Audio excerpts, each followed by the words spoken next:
Channarayapatna Bidadi township ಕೂಡಲೇ ಕೈಬಿಡಬೇಕು ಎಂದು ರೈತ ಸಂಘದ ರಾಜ್ಯಾಧ್ಯಕ್ಷರಾದ ಶ್ರೀಮತಿ ನಾಗರತ್ನಮ್ಮ ಚಿನ್ನೇನಹಳ್ಳಿ ಆಗ್ರಹಿಸಿದರು. ಕರ್ನಾಟಕ ರಾಜ್ಯದಲ್ಲಿರುವ ಡಿಕೆ ಶಿವಕುಮಾರ್ ನೇತೃತ್ವದ ಕಾಂಗ್ರೆಸ್ ಸರ್ಕಾರ ರೈತರಿಂದ ಬಲವಂತವಾಗಿ ಕೃಷಿ ಭೂಮಿ ಕಿತ್ತುಕೊಳ್ಳಲು ಪ್ರಯತ್ನ ಮಾಡುತ್ತದೆ.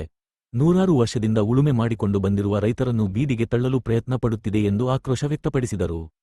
ರಾಜ್ಯ ಸರ್ಕಾರ ಬಿಡದಿ ಟೌನ್ಶಿಪ್ ಕೂಡಲೇ ಕೈಬಿಡಬೇಕು, ಇಲ್ಲದೆ ಹೋದರೆ ಮುಂದಿನ ದಿನಗಳಲ್ಲಿ ರಾಜ್ಯಾದ್ಯಂತ ಉಗ್ರ ಹೋರಾಟ ಕೈಗೊಳ್ಳಲಾಗುವುದು ಎಂದು ಹೇಳಿದರು. 46ನೇ ವರ್ಷದ ರೈತರ ಹುತಾತ್ಮ ದಿನದ ಅಂಗವಾಗಿ ನಗರದ ಪ್ರಮುಖ ಬೀದಿಗಳಲ್ಲಿ ಬೃಹತ್ ರ್ಯಾಲಿಯನ್ನು ಏರ್ಪಡಿಸಲಾಯಿತು. ಈ ರ್ಯಾಲಿಯಲ್ಲಿ ಮಾತನಾಡಿದ ಶ್ರೀಮತಿ ನಾಗರತ್ನಮ್ಮರವರು, ರಾಜ್ಯ ಸರ್ಕಾರವು ಚಿಕ್ಕಬಳ್ಳಾಪುರದ ಜಂಗಮಕೋಟೆ, ದೊಡ್ಡಬಳ್ಳಾಪುರದ ದೊಡ್ಡ ಬೆಳವಂಗಲ, ಆನೆಕಲ್, ಬಿಡದಿ, ಬೈರಮಂಗಲ ಈ ಗ್ರಾಮಗಳಲ್ಲಿ ಟೌನ್ಶಿಪ್ ಮಾಡಲು ಸರ್ಕಾರ ಹೊಸ ಯೋಜನೆಯನ್ನು ಕೈಗೊಂಡಿದೆ. ಈ ಯೋಜನೆಯನ್ನು ಕೂಡಲೇ ಕೈಬಿಡಬೇಕು, ಇಲ್ಲವಾದರೆ ರಾಜ್ಯಾದ್ಯಂತ ಉಗ್ರ ಹೋರಾಟ ಮಾಡಲಾಗುವುದು ಎಂದು ಎಚ್ಚರಿಸಿದರು.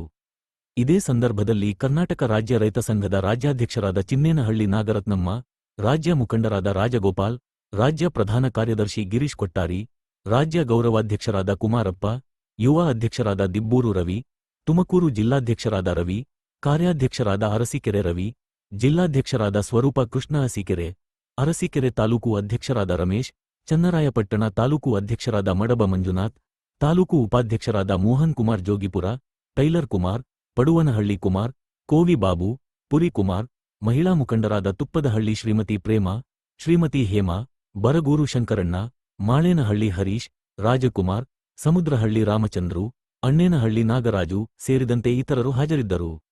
Public news Kannada, Channarayapatna.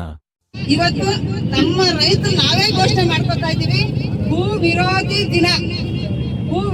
ದಿನ ಅಂತ ನಮಗ್ ನಾವೇ ಘೋಷಣೆ ಮಾಡ್ಕೊಂಡು ಪ್ರತಿಯೊಬ್ಬ ಹೋರಾಟಗಾರರ ಮನೆ ಮೇಲೂ ಕೂಡ ಹಸಿರು ಬಾವುಟ ಹಾರಬೇಕು. ಪ್ರತಿಯೊಬ್ಬರು ಕೂಡ ಫೇಸ್ಬುಕ್, ವಾಟ್ಸಪ್ ಅಲ್ಲಿ ಅದನ್ನ ನಾವು ಬಿಡ್ಬೇಕು ಅಂತ ನಮ್ಮ ರೈತ ನಾಯಕಿ ಪ್ರೊಫೆಸರ್ ನಂಜನಸ್ವಾಮಿ ಅವ್ರ ಮಗಳು ಚುಕ್ಕಿ ಅವರು ಕರೆ ಕೊಟ್ಟಿದ್ರು. ಅದೇ ರೀತಿ ನಾವು ಕೂಡ ಮಾಡ್ತಾ ಇದೀವಿ. ಎಲ್ಲರೂ ಕೂಡ ರೈತ ಅಂದ್ರೆ ಒಬ್ಬನೇ ಅಲ್ವಾ, ರೈತ ಸುಭಿಕ್ಷವಾಗಿದ್ರೆ ದೇಶ ಸುಭಿಕ್ಷವಾಗಿರ್ತದೆ. ಆದ್ರೆ ಪ್ರತಿ ಸರ್ಕಾರಗಳು ಕೂಡ ರೈತರನ್ನ ಹೀನಾಯವಾಗಿ ರೈತರನ್ನ ನಿಂದನೆ ಮಾಡುತ್ತೆ. ಒಂದಲ್ಲ ಒಂದ್ ಸರ್ಕಾರ, ಯಾವ್ದು ಕಾಂಗ್ರೆಸ್, JDS, BJP ನಾವು ಯಾವ್ದು ಹೊಗಳಂಗಿಲ್ಲ. ಪ್ರತಿ ಒಬ್ರು ಕೂಡ ರೈತನ ವಿರೋಧಿಸ್ಕೊಂಡೇ ಬಂದವ್ರೆ.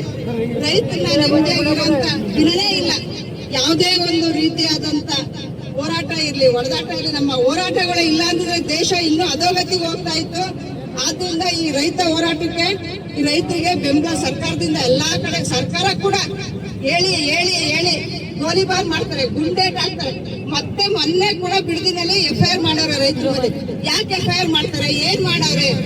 ಈಗ ನಾವು ಒಬ್ಬ ಮುಖ್ಯಮಂತ್ರಿ ಮನೆಗೋ, DC ಮನೆಗೋ, MLA ಮನೆಗೆ ಹೋಗ್ಬೇಕಾದ್ರೆ ಪರ್ಮಿಷನ್ ಅವ್ರ ಇಲ್ವಾ ಟೈಮಿಂಗ್ಸ್ ಕೇಳ್ಕೊಂಡು ಹೋಗ್ಬೇಕು. ಆದ್ರೆ ಅವ್ರುಗಳು ಮಾತ್ರ ಏಕಾಏಕಿ ರೈತರ ಜಮೀನಿಗೆ ನುಗ್ದಾಗ ಮಾಡ್ಬೇಕಾದ್ದೇನು ವರ್ಗ ಸೇವೆನೆ. ಇವತ್ತು ಪರ್ಕೆ ಹೊಡೆದಾರೆ ಬಿಡದಿ ಹೆಣ್ಮಕ್ಳು, ನಾಳೆ ಒಂಕೆ ಕಸ್ಪರ್ಕೆ ಬಾರ್ಪಾಲು ಇಷ್ಟು ತಗೊಂಡು ರೆಡಿ ಆಗಿ ನಿಂತವ್ರೆ. ಇಷ್ಟಕ್ಕೆ ಸುಮ್ಮನಾಗಿ ಇದನ್ನ ಕೈ ಬಿಟ್ರೆ, ಆ ಭೂ ಸ್ವಾಧೀನ ಕೈ ಬಿಟ್ರೆ ಸರ್ಕಾರಕ್ಕೂ ಒಳ್ಳೇದು. ಮುಂದಿನ ದಿನಗಳಲ್ಲಿ ಸರ್ಕಾರನೂ ಬೆಳವಣಿಗೆ ಆಗುತ್ತೆ. ಇಲ್ಲ ಅಂದ್ರೆ ಇಲ್ಲಿಗೆ ಅಂತ್ಯ. ರೈತ ಮನಸ್ಸು ಮಾಡಿದ್ರೆ ಯಾರನ್ನ ಬೇಕಾದ್ರೂ ಎತ್ತಾನೆ, ಯಾರನ್ನ ಬೇಕಾದ್ರೂ ತೊಳಿತಾನೆ. ರೈತನ ವಿರೋಧ ಕಟ್ಕೊಂಡು ನಡೆಸೋ ಸರ್ಕಾರಗಳು ಯಾವ ಉದ್ಧಾರ ಆಗಿಲ್ಲ. ಇದೇ ಹೋರಾಟಕ್ಕೆ ಹತ್ತಿಕ್ಕಂತ ಗುಂಡೂರಾವ್ ಸರ್ಕಾರ ಏನಾಯ್ತು, ಎಷ್ಟು ವರ್ಷ ನೆಲ ಕಚ್ಚಿತ್ತು. ಇತ್ತೀಚೆಗೆ ಸರ್ಕಾರ ಬಂದೈತೆ ಕಾಂಗ್ರೆಸ್ ಸರ್ಕಾರ.